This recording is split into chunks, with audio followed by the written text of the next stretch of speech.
સ્વચ્છતા માટે વડાપ્રધાન નરેન્દ્રભાઈ મોદીના આહ્વાન અભિયાન તળે કરછલીયા સમુદ્ર કિનારે સફાઈ અભિયાન યોજાયું, જેમાં કેન્દ્રીય મંત્રી નીમુબેન બાંભણિયા આમ જનતા સાથે પ્રકૃતિના રક્ષક પ્રતિનિધિ બની રહ્યા હતા.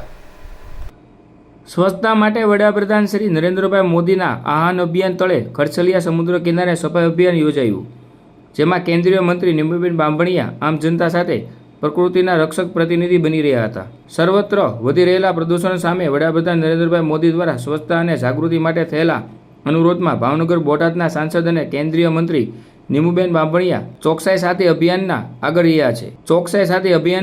રહ્યા છે અને પોતે જ સ્વચ્છતા કાર્યક્રમમાં જોડાઈ રહ્યા હતા. સમગ્ર રાષ્ટ્રમાં સ્વચ્છતા માટે વડાપ્રધાન નરેન્દ્રભાઈ મોદીના આહ્વાન અભિયાન તળે ભાવનગર ક્ષેત્રમાં પણ કેન્દ્રીય મંત્રી નીમુબેન બાંભણિયા આમ જનતા સાથે પ્રકૃતિના રક્ષક પ્રતિનિધિ બની રહ્યા છે.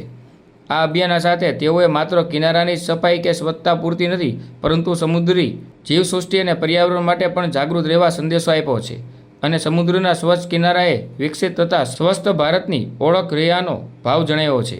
આ સ્વચ્છતા કાર્યમાં આ વિસ્તારના અગ્રણીઓ અને ગ્રામજનો ઉત્સાહ સાથે જોડાયા અને સ્વચ્છતા માટે સંકલ્પબદ્ધ થયા હતા.